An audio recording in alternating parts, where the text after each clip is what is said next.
Hey guys, welcome back to the Sua Sponte podcast. I'm Ken Harper, your host, and with me is retired General Votel. In this series, we're gonna chronicle the commanders of the Ranger Regiment. So General Votel was the 12th commander of the Ranger Regiment. He took over from Colonel Kenneth Keene in July of 2001. So, sir, what are some things that Colonel Keene told you during the transition? Yeah, thanks. Well, Ken Keene and I were good friends before I became the regimental commander. We'd served together and we remained very good friends, and we are in contact on a regular basis here. So I have very high regard for him.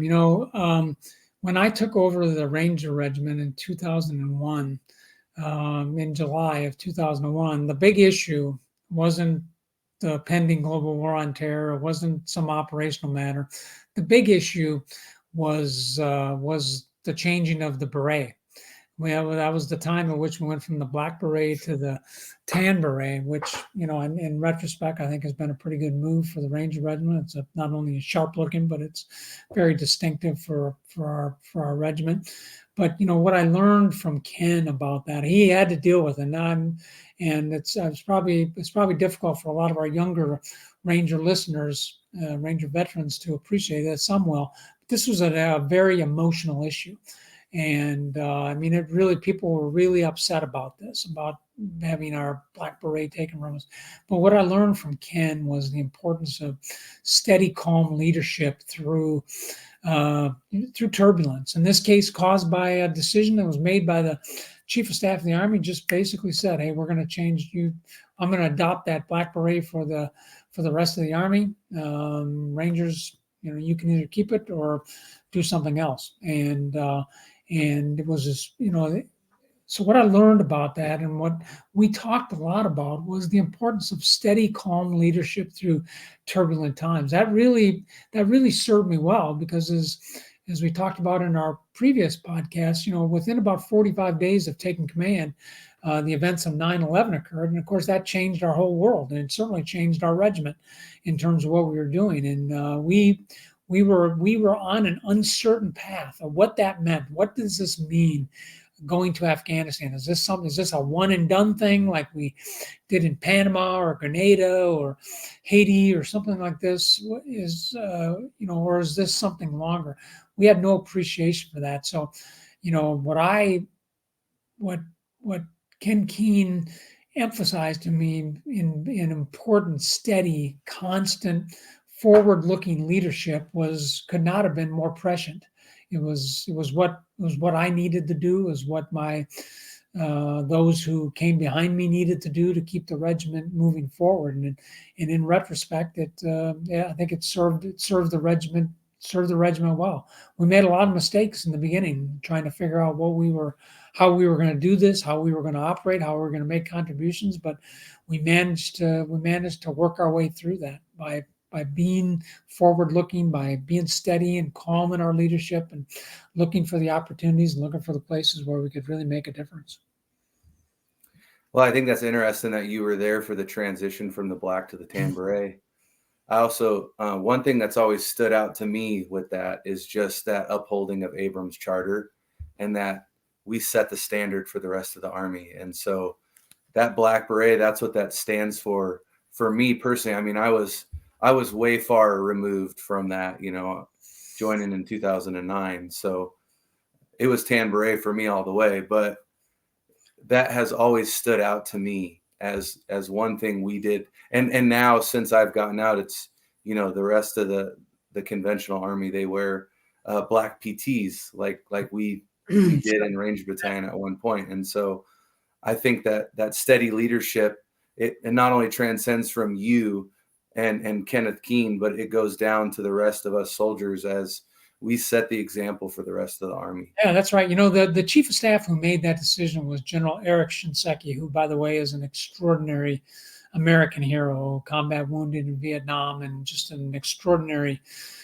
individual who I've had the opportunity to meet and serve with a couple different times, and I have very, very high regard for him. But it really, while it was a very emotional time, it really was the ultimate complement to the Ranger Regiment, because what he saw in the Rangers wearing these berets was this organization that had so much pride, so much confidence in itself, that he knew this is what we need for the whole Army. And if a symbol could help with that, then that would be one step. For the Rangers, while initially there was this concern about losing our very coveted black beret, I think what it really reminded us of what's important here. And what's important are those words that are behind you right there on that board, the Abrams Charter, about making the Army better, about making the nation better. In terms of that's what we do. So, for us, I think it highlighted the importance of the values that we've held so dear, whether they're encompassed in the Ranger Creed or in Abrams Charter, that was so foundational to how our organization was formed, and now how it's contributing to the Army and to the broader Department of Defense.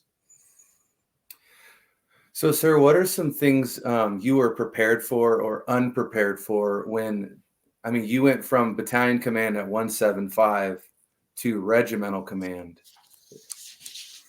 Yeah, there's a difference in echelons of leadership, and we expect different things from different leaders at different levels. So you think about your own Ranger company commander and what he did. He's very much down in the weeds with the troops, participating in things.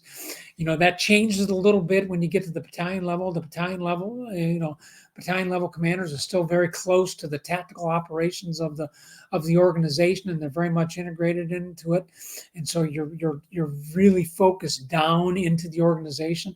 What I found when I stepped up to the regimental level is that it was less important to be looking down in the weeds than it was to be kind of setting the environment so that the battalions could really succeed. So not only did I have to kind of look down into the regiment, but I had to look left and right, and I had to look up at the higher headquarters to make sure that we were creating an environment where our battalions and our Rangers could succeed and do everything that they needed to do. The big challenge for me, of course, was that within 45 days of taking command, our whole operating concept was largely changing. And we found ourselves behind the power curve. We were an organization that was designed and equipped to conduct airfield seizures, do one-night operations, take massive amounts of time to plan, to go do it with exquisite detail and sharp execution. Yet we found ourselves in a situation where that was not as valuable. We weren't doing that. I think we seized one airfield in Afghanistan. That was the very first night, and then we never did it again. So we had to learn to do different things, and that required us to be really, really adaptive and think through the organization. And the battalion commanders and the company commanders and the first sergeants and sergeant majors, they can figure out the tactics of all that. But my job very much became, how do we create the design? How do we create the environment around that so that we could succeed? In the environment that we were operating with, we generally worked under the leadership of other special operations organizations. That wasn't going to work in the global war on terrorism. We had to strike out on our own and actually lead our own joint task forces. And eventually the Ranger Regiment grew to do that and did it quite well. But largely because we had great commanders, battalion commanders, sergeant majors, NCOs, officers throughout the formation. But part of it was because we had a series of, after me, great regimental commanders who created a great environment for the organization to do what it needed to do. So leadership changes at every level, and that was the way it was for me as I went back to the 82nd, as I went to JSOC, as I went to SOCOM, as I went to CENTCOM. Each time it was a different focus, and so leaders have to appreciate the role that they play at the different levels. And You don't need general officers who are down there supervising squads and kicking indoors. We don't need that. We need general officers who are, are making good plans and developing good strategies and making sure the resources are provided and are communicating up and out about what the organization is doing, and making sure the Rangers who are kicking the door have all the resources that they need to do that in a way that, can be done at a lower level of risk and with a high probability of mission success. What are some things that you wish you could have done better when you were the regimental commander?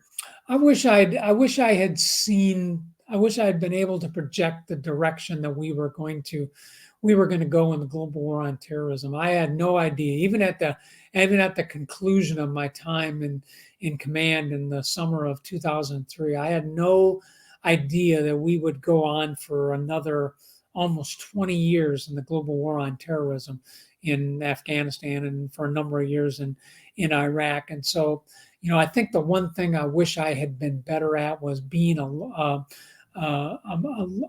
long distance thinker, thinking much more strategically, thinking about what this meant long term for the organization. Because we ended up having a lot of challenges with that. We had challenges with op tempo. We had challenges with how we took good care of people, and we built in breaks for people to take, so they weren't just doing back to back deployments, even though that's what they wanted to do. We knew that we recognized over time that wasn't the right way of doing this. So I wish I'd have been more forward thinking in seeing through just exactly the direction that this was going to go. Even after a couple of years of regimental command, I was convinced that we would not be in this, as we would not be in those two engagements for Iraq and Afghanistan for nearly as long as we were. So I wish I'd have been more focused in that area. So going from like a PL to a company commander and then on up,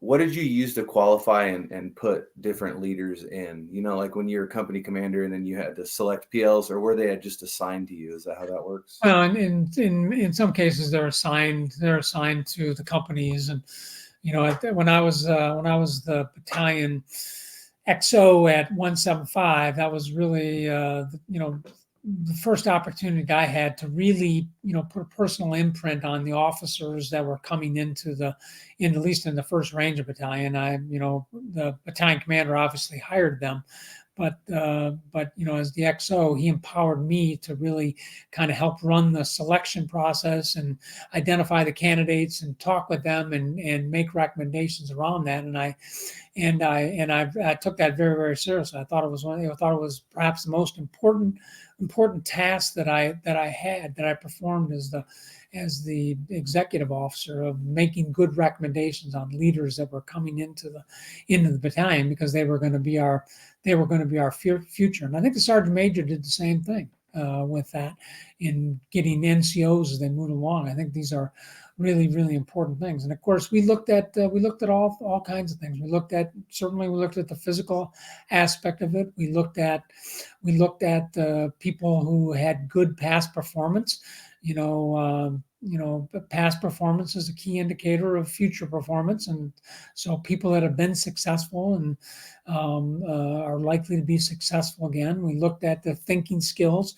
While I was in the Ranger Regiment as a field grade officer, we instituted much more robust RASP processes.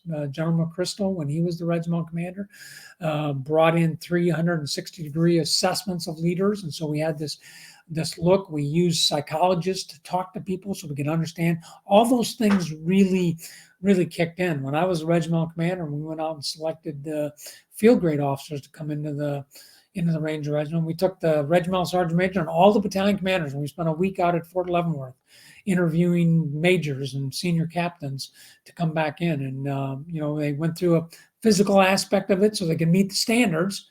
But then the more difficult was was understanding who this person was and how they were going to react and how they were going to lead. And that was really important. So things that are less tangible that we don't really think about at the lower levels became much more important when you're hiring leaders who are going to be in positions where they're going to, develop systems, they're going to implement policies, they're going to create plans, they're going to develop strategies, they're going to lead the organization into the future. And so you have to design different ways of different approaches to selecting them. So, I had to really mature my thinking in terms of that. And I had a good start as a battalion XO, because I had a battalion commander that really supported me in doing that for the battalion. And I learned a lot about the selection of leaders during that period. Well, and what a good almost providence by the fact that you guys started to implement that stuff right before GWAT. Yeah, amazing. And then it's like it was like somebody had seen that. I think one of the things that's I think really interesting in Ranger history is the impact of our Somalia, activities in the early 1990s. I was in the Ranger. I was in 1st Battalion. I wasn't in the battalion that went there and went through, the Battle of Mogadishu, the Battle of the Black Sea, and everything that went out of that. But subsequent regimental commanders really went to work on on what happened there, and things like the Big Four, our focus on fitness, our focus on marksmanship, medical tasks, and excellence in basic skills, that came out of that. Things like the 30-mile road march that Rangers were doing, demonstrating resilience and really difficult situations. It wasn't that we thought we were going to have to road march 30 miles in an operation. It was about putting stress on the force and learning to deal with that and learning to be resilient over time. So we instituted a lot of things in the Ranger Regiment that essentially kind of set the standard for the Army and the Department of Defense, but they were all things that we learned that made the organization better. There's just been a number of steps that have happened along the way, and I actually think one of the most important things was what happened in Mogadishu back in the 1992 there, and how that really influenced the development of the Ranger Regiment. It was groundbreaking, frankly. At what point was that fundamental at all to night operations? I think the Rangers always had a real heavy focus on night operations. They always had a much higher density of night night vision devices, and of course we trained, exclusively at night, and then for a large part of the global war on terrorism, most of our operations were conducted at night. So mastering that, I think, had been inculcated at an earlier time. The Rangers, again, I think, set the standard on this, but you had organizations like the 82nd and the light infantry divisions that we stood up, the 7th, the 25th, the 10th Mountain Division, that came along that really focused in on this and began developing doctrine and training techniques for really the so-called owning the night, and that was important. The Rangers were clearly at the leading edge of that, and we recognized the advantage of that, and that gave us a very distinct operational advantage by just being able to operate effectively in limited visibility. And so that had started earlier, but we definitely mastered it as we kind of got into the the sustained combat operations for years and years and years. So this kind of goes off of what you're talking about, is acknowledging the deficiencies from Mogadishu in '93. What do you use to overcome failure? Well, I think one of the things you have to do is you have to be willing to face failure, and you have to be willing to talk about it, and you have to be willing to analyze it. You can have probably been a part of, somewhere in your history, a part of a Ranger after action review, and those probably aren't always pleasant experiences, and they're not necessarily designed to be. But you have to be hard on yourself, and you have to look for the mistakes you made, and you have to find ways to remediate that. And that that means you find ways that you don't repeat those kinds of things. You actually learn from when organizations learn, they demonstrate learning when they don't repeat mistakes. And that was really, really critical for us. And that's what the Ranger Regiment did. They confronted where there were challenges with equipping, with training, with how we operated, and we specifically addressed that in a very decisive way in our training methodology. When we went to Afghanistan in 2001, the lowest level that we would operate a Ranger organization was at the company level, and that was kind of by exception, but it was generally at the battalion level. We had no concept of strike forces, platoon-sized strike forces that would go out and do operations. We didn't think that way, but yet we had to completely go to that as we got into the global war on terrorism, both Afghanistan and Iraq, because that's what the situation required, and we had to grow to that. And that wasn't an easy thing. That would have been really, someone had suggested that to me, I would have thought, that's really odd. I don't think we're going to do that. But it's exactly what we ended up having to do. So we had to challenge ourselves, because if we always had to move a company or, for God's sakes, a battalion someplace, we were never going to be able to do anything. We had to figure out a way that we could be relevant and value added to the campaign that we were part of. So you always have to challenge yourself, and you have to look for ways to make yourself better. And you have to be ruthless in terms of this. And I think Rangers were. I think the Special Operations community in general. I actually think the Army does pretty well at this, of being very very focused on learning as much as we can from the experiences that we had, trying not to repeat mistakes, and always looking for great ways to be better. I mean, that's culture. You really got to inculcate that, and I think the Rangers had that. Well, and that's often one hard thing to do, is introspectively look at yourself and say, where did I fail and where can I do better? And not get down on yourself, but realize it's a time to learn, it's a time to grow, it's a time to step up and get better. Yeah, no, that's exactly right. You can't be satisfied with where you are. You always have to look at how you're contributing to the bigger mission, and how you can do things better, and you have to confront mistakes. The whole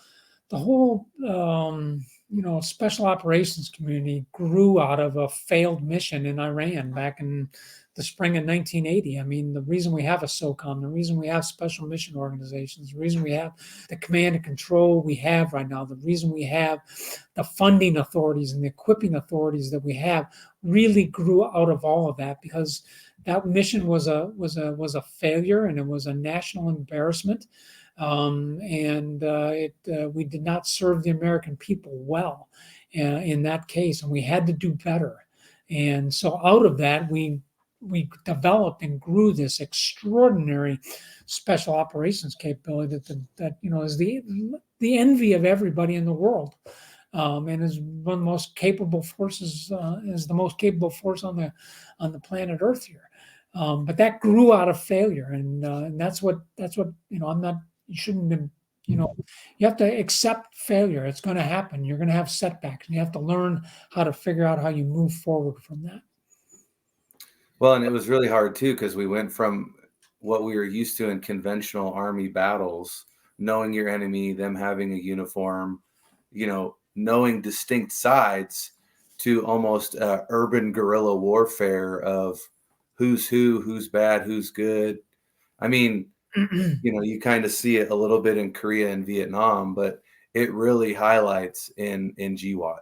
Yeah, no, that's exactly right. When I was the regimental commander, the Ranger Regiment looked like 3 Ranger battalions, 1st, 2nd, and 3rd, and the regimental headquarters company. That's it. There was no RSTB. There was a recon detachment. It wasn't even a regimental recon company. There was a signal detachment in there, but there wasn't any logistics. There wasn't any intelligence. There really wasn't any special troops battalion that was in there. All of that has become part of the Ranger Regiment is all a result of learning, of seeing the environment that we're in and figuring out what's the best way that we can make the contribution to this. And that to me is the proof in the pudding about the Ranger Regiment. I mean, this is an organization that learns, that grows, that adapts, that innovates, that's always getting better.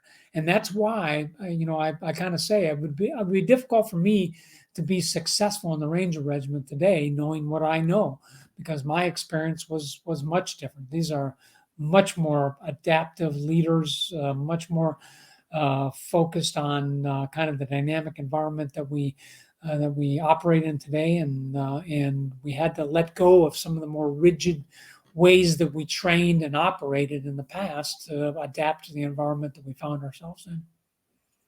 Well, and I think the commanders in the future will have to do that same thing and adapt and overcome with technology, whatever it is, whatever the new thing will be. The battlefield is always changing. That's right. The minute you get comfortable, the minute you start dying, and you've always got to have a level of uncomfortableness with what you're doing. You've got to push things. General McChrystal used to always talk about the importance of over communicating, almost over communicating to the point where you're almost uncomfortable with how much information you're sharing. When you get to that point, then you've shared enough with people that you're now enabling leaders at low levels to do things because you've given them everything that you know in terms of this. To me, that's really the acme of what the Rangers have done so well.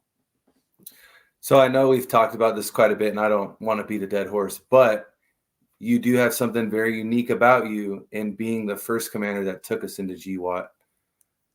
What are some initial things that you can remember that stood out to you that you personally changed in going into that war, other than acknowledging, hey, this is going to be a lot longer than Panama?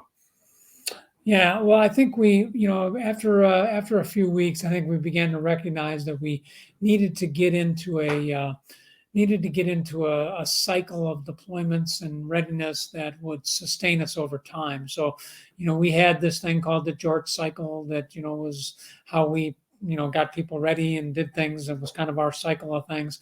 So we had to get in. We had to make some early decisions about how we were going to manage that. And I think we made some good decisions with good input from the battalion commanders and other non-commissioned officer support chain in there to get us started in terms of that. We began to make some decisions about equipping. And, one of the important ones that we had to address early on was the challenge of mobility. When we went to Afghanistan in October of 2001, every battalion had like 12 Land Rover 110 vehicles that were designed for airfield seizures to come off the back of a C-130 or 141 to go out and do something there, and on an airfield, but they weren't designed for the environment in which we found ourselves. So by the time we went to Iraq in 2003, we actually had ground mobility vehicles, which were modified Humvees that really provided us the ability to move Rangers around, and we had them in much larger numbers than we had before. So that was definitely something we focused on. We were beginning to see the advantages of unmanned aerial systems. I can remember being in the JOC early on, and we had one Predator that supported the whole task force. By the time we got to Iraq in 2003, we actually had small handheld UAVs down at the Ranger company level, and we brought that in. We brought in a number of important communication systems that were critical for kind of making sure we could do dispersed command and control. I think we did a good job in the 2001 to 2003 timeframe of beginning to identify some of the key equipping things that the Ranger Regiment would need to really make significant contributions in the global war on terrorism, and we continued to adapt. We later added Strikers, and we brought in other vehicles and other things into the organization that really made us. But it got started there, and I'm pretty proud of kind of that demonstrated learning that we that we did there. And I think we began to break down some of the barriers about Rangers, leading in the joint soft community. I think we were always comfortable with Rangers leading Rangers, but we might not have been comfortable with Rangers leading SEALs or other operators out there, but we became comfortable with that. And, by the transformation that had begun to take place from 2001 to 2003, I think were the early steps of what ultimately became, a very, very capable command and control process by which we conducted a variety of, tons and tons of very, very successful operations over the course of the GBOT. So, I guess when I look back from my perspective, I think was beginning to take those first steps and get us on a path for some of these big decisions that we would have to make down the line. I think we did a good job of doing that. Yeah, it sounds like you really set a good foundation and just fundamental things in place with the jorts and everything that allowed us to continue to only get better That's the right. longer we were there. Yeah, that's right. So in 2003 in June, you handed off to Colonel Nixon. Do you recall any things you told him just to be prepared for, or advice you had for him? Well, Craig Nixon's pretty accomplished officer, so he didn't need a whole lot of advice from me. I think the things I tried to focus on when I turned over command or leadership to people were just the things that I thought were important for continuity. So, we spent a lot of time talking about how we were managing the force, about different initiatives that we had, about where we'd made progress, where we had some setbacks, and some areas that he would want to look at, and I think he did that. My change of command corresponded not long after with the change of command up at JSOC, and that brought General McChrystal in, and he had a number of ideas of his own as the JSOC commander, and so that had some fall down effect on the Ranger Regiment as well, and it was Colonel Nixon's job at the time to really adapt the organization, and the organization began then to really take on the characteristics of kind of what it looks like right now. Really that was, I think, when real transformation came. But my emphasis was on where we were, the kind of the themes of continuity, where we were making progress, where we needed to put some more effort, and how we were trying to manage and sustain this over time. Are there any things that you wish you would have told Colonel Nixon at the time that you think would have helped him better serve him in that? I'm not sure I can really think of anything, and and that's probably more an indictment of me than it is something on him. He was an extraordinarily, and I hope you interview him. I think you have a lot to add to this. He was an extraordinarily capable leader, combat experienced, knew what he was doing, had been in it before, and been through the whole experience in Somalia and all the things here. So he kind of knew what was going on. And sorry, can I pause, sir? I'm sorry.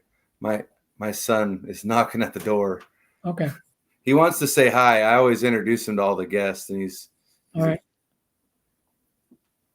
Say hey, hi. Man, what's going on? Say hi, sir. I was sick 2 times. He got sick. He's been sick. So. Oh, have you? How old are you? 4. 4. I have a 4-year-old grandson. What's your name? Luke. Luke. Duke. And there's a Darth Vader. He's got Darth Vader on his shirt. Darth Vader. He's a bad guy. Is he your favorite bad guy? No. No. I like the guy more.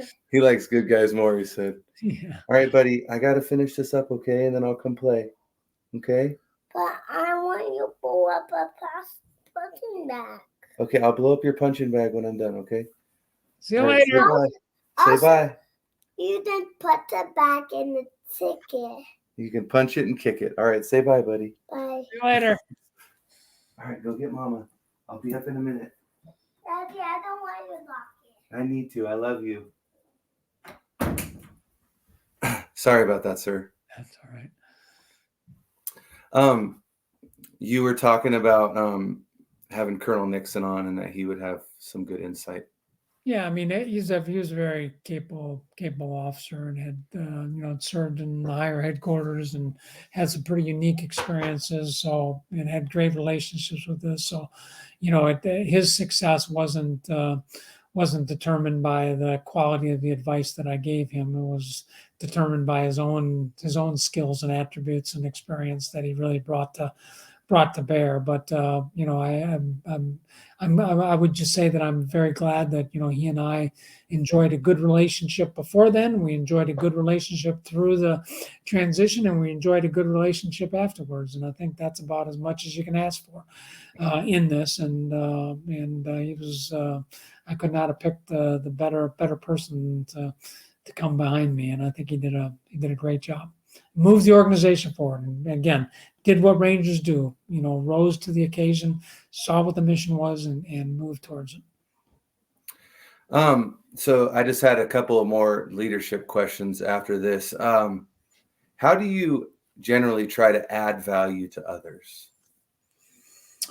Well, yeah, that's a really important aspect. And one of the books that I've just finished reading, listening to, I listened to it on audiobook, was a book called the Leader's Greatest Return.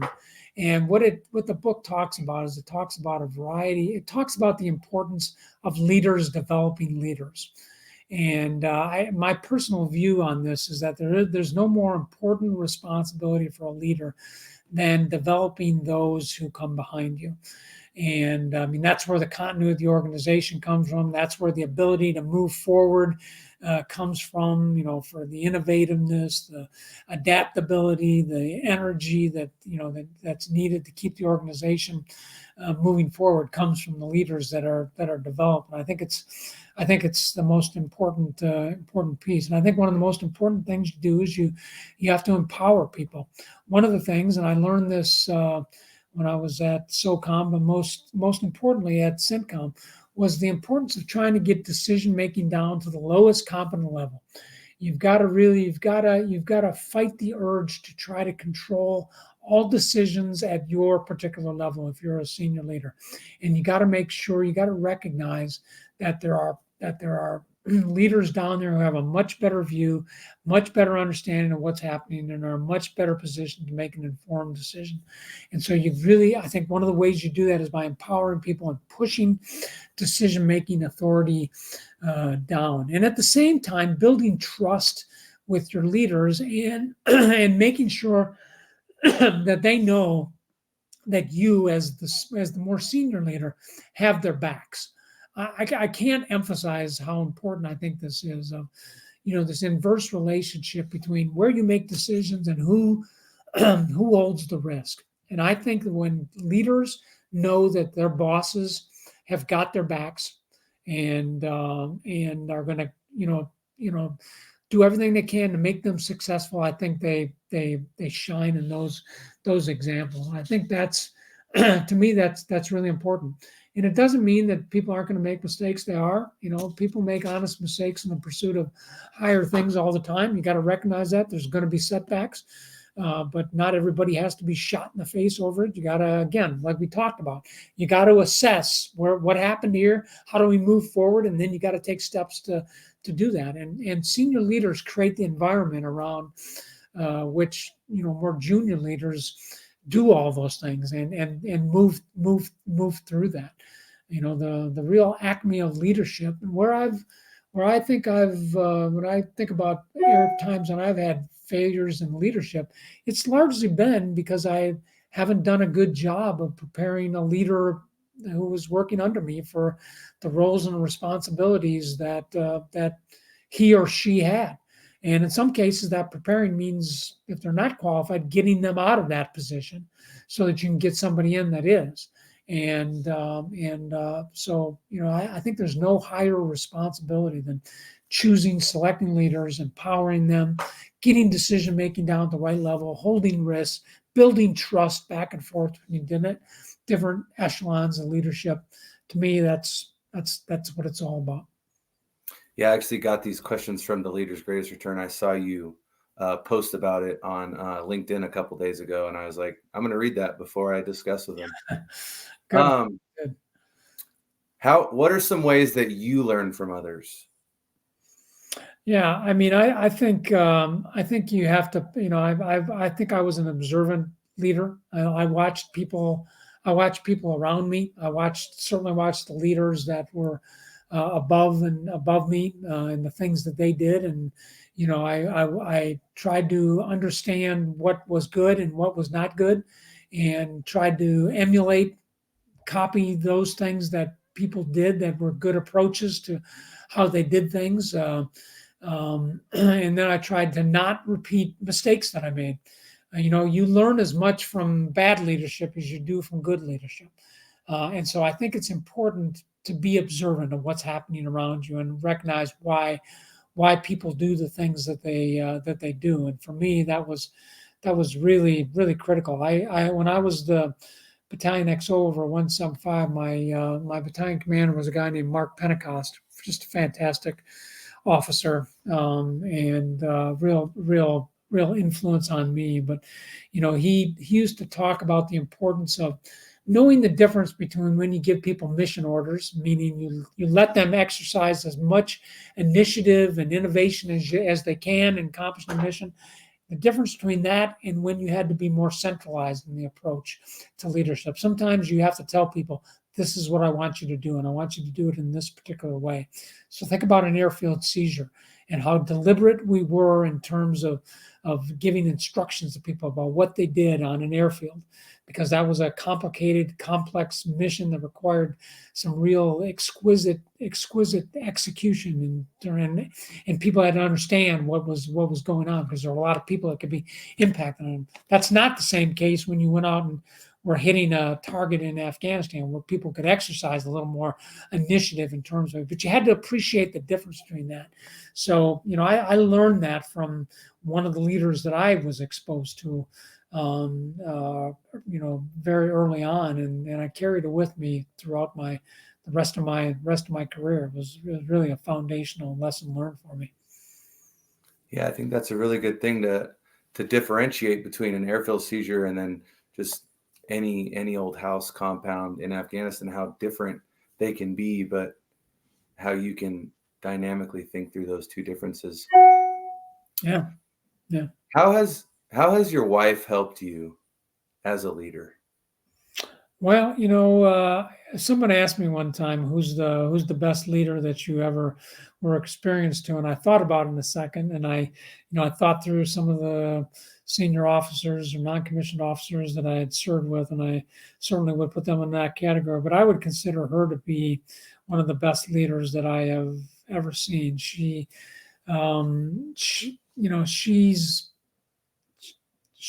demonstrates empathy towards people. She can really connect to people. There's no strangers around her. She's very easy in terms of how she communicates and connects to people in a very personal way. And I've watched how she's done that, and like a good observant leader, have tried to emulate that. And that's not a natural thing for me. So I've learned that from my own wife. My own wife, she's a great cheerleader. She provides a lot of encouragement to people, but in the same regard, she's not afraid of putting her boot in somebody's ass when it's needed, and she can come down pretty hard. That's really a leadership skill. And that's not one that's particularly natural to me. I consider myself a little more relaxed, tried to be a calm, collected leader. I think I'm relatively slow to anger, but I definitely see the advantages of getting mad and getting over it and getting past it and making sure people understand. I learned how to do that a little bit better from her.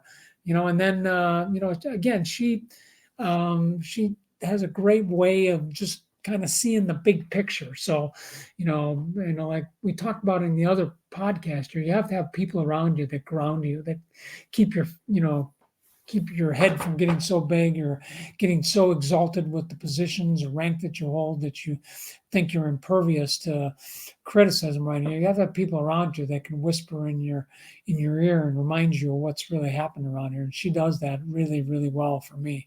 And she does a great job of understanding, the impact of decisions on others there. And I learned a lot about that from her.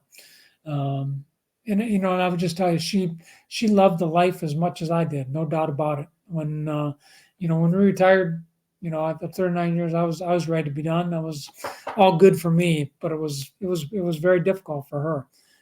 She probably had a more difficult challenge with transitioning maybe than I did, and perhaps maybe at a future podcast, you ought to consider interviewing a Ranger spouse and having her talk about the transition and what she learned about it, and that would probably be pretty valuable for Rangers to hear and appreciate. Yeah, maybe I'll have to strong arm my wife into interviewing commander wives. That's a good place to start, Ken. So one interesting story. My wife is very similar. It sounds like she's very humbling, empathetic, gracious. I really think God created her to complement where I'm good. She might be weak, and where I'm weak, she's very good. And so you gave me this 2-star coin, like we talked earlier, and I was showing it to her after deployment. I was like, "Oh, I got this awesome 2-star coin from General Votel," and she's like, "Oh, I think I have something like that." And I'm like, "What are you talking about?" She pulls out a 3-star coin and totally just trumps me. And I'm like, "How did you get a 3-star coin?" And she used to be a caterer in Anchorage, Alaska, because that's where she grew up. And she catered some function for a general, and he gave her a coin. And I was like, "Are you serious?" That's great. So that's an example of staying grounded right there. Yeah. You think you're something special. Somebody's right there reminding you, no, you're not. You're still number 6. Whatever it is in your, in your family or whatever. That's great. We admire what you're doing. It's all great. Keep going, but don't lose sight of how you of where you fit in the big picture. So one final question I have, sir, it's family related again. How has being a father developed you into the leader you are? Yeah, that's a really excellent question. We have 2 boys. They're 2 adult boys, and one of them is married and has children of his own. And I think it was different. I would fully admit that was difficult for me because of the life that I was leading. I was for our younger son, I was gone for a majority of his really formative years, in middle school and in the high school, and that was difficult. And I wasn't always there. I had to rely on my wife to fill a lot of that. And that's not any different than a lot of Rangers out there or military members. Excuse me. I think what you I think what you try to do, and what I try to do, is try to set a good example for my boys, for how to conduct yourself, how to be a decent person, how to be respectful of others, how to be a calm, collected leader, and each of them have their own personalities, but those things were important to me. And when it came time for them to decide what they want to do, they both had the opportunity to serve in the military, but they ultimately have chosen different paths for themselves, and that's fine. And you have to support that. And so I did, and they are both, great young men who are on their own paths, getting it done, and raising great kids, and making contributions to the community. So you got to be proud of that, and I am. So. Being a leader dad and being a military leader are really 2 different things. Your kids aren't troops. Your wife's not another person in the chain of command. They're co-leaders with you, and you have to think much more long term, and again, try to set themes and set ideas and value concepts for your kids that are going to endure for a long period of time. That's what I tried to do, and I'm proud of the 2 kids that I've raised, And I guess that's about what I can say, I think. That's great, sir. Thank you so much for your time. Thank you for your leadership, your example, for everything that you did, from being just a lieutenant all the way up, 4-star general. It's amazing what you've done, and I thank you for taking the time.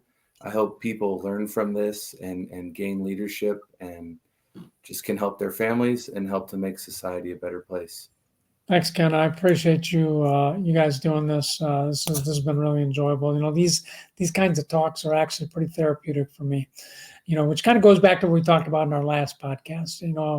It's important for Rangers, for veterans, to talk about their experiences. And sometimes that's on a podcast, sometimes that's with a buddy, sometimes that's with your spouse or whatever it is. But you gotta get it out. You gotta talk about what you're doing or what you've done, and that's a sure way of kind of helping process it. And even 5 years after retirement, I'm still processing. I'm not a lot of these questions you ask me, no one's ever asked before. So I appreciate the opportunity to process that with you. So thanks to you as well. Well, and it goes back to that thought of the after action is we're only going to get better if we talk about it, the failings,